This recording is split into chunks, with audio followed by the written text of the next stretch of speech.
Hello friends, welcome back. இன்றைக்கி ஒரு lazy டே தான். என்னென்னா இன்றைக்கி சண்டே, அதனால காலையிலே கஞ்சி வச்சுட்டேன். கஞ்சிக்கு சட்னி ஏதாச்சும் அரைக்கலான்ட்டு பார்த்துட்டு இருந்தபோது தான் செடியில் வந்து ஒரு 4 கத்திரிக்காய் காய்ச்சிருந்து. சரி, கத்திரிக்காய் வறுவல் பண்ணிவிட்டு கஞ்சிக்கு சூப்பராக இருக்குது, செமையாக இருக்கும். இல்லை நம்ம இதில் வந்து மருந்து எதுவுமே சேர்க்காதனால வந்து ரொம்பவே ஃப்ரெஷ்ஷாக இருக்கும்.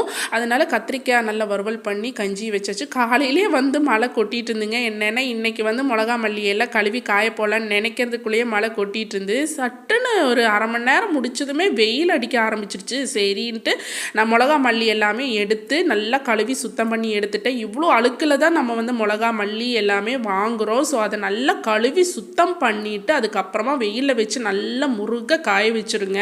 என்னென்னா நம்ம பசங்களுக்கு வந்து ஏதாச்சும் வியாதி வந்து அதுக்கு மருந்து கொடுக்கறத விட வியாதி வராமல் தடுக்கிறது தான் நம்மளோட லட்சியம். ஸோ அதனால் நான் வந்து கழுவி சுத்தம் பண்ணி காய போட்டிருக்கேன். இந்த வீடியோ உங்களுக்கு எல்லாருக்கும் பிடிச்சிருந்தா லைக் பண்ணி, ஷேர் பண்ணி, சப்ஸ்கிரைப் பண்ணி சப்போர்ட் பண்ணுங்கள்.